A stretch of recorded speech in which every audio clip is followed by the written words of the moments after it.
Isa sa pinaka-importanting trabaho ng construction project representative ay risk management. Pero madalas ito hindi napapansin ng mga project owners. May mga projects na nakita na mismo sa drawings pa lang.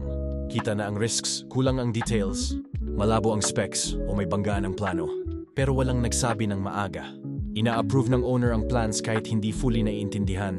Kasi ang mindset, aayusin na lang yan sa site. Pagdating ng construction, doon lalabas na ang maliliit na problema na naging malaking gastos sana kung naagapan. Marami na akong nakitang kwento lang noon na pare-pareho ang simula. Okay na yan? Standard naman. May isang project na hindi chinek ng maayos ang drainage.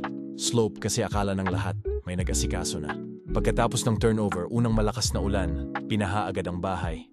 Sa isa naman, may binagong structural detail sa site para mapabilis ang trabaho, pero walang proper documentation. After a few months, naglabasan ng cracks. Biglang walang gustong umako ng responsibility.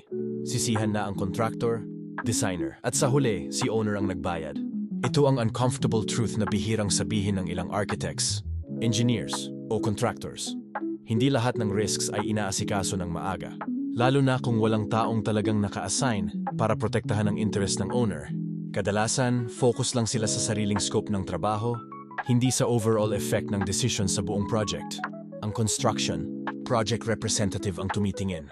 Sa ano ang posibleng pumalpak, nagtatanong ng mahihirap. Natanong habang maaga pa, at sinisigurong documented ang lahat. Hindi ito para pabagalin ang project, kundi para iwasan ang biglaang sakit ng ulo. Because in construction, ignored risks don't disappear. They just come back as bigger problems later.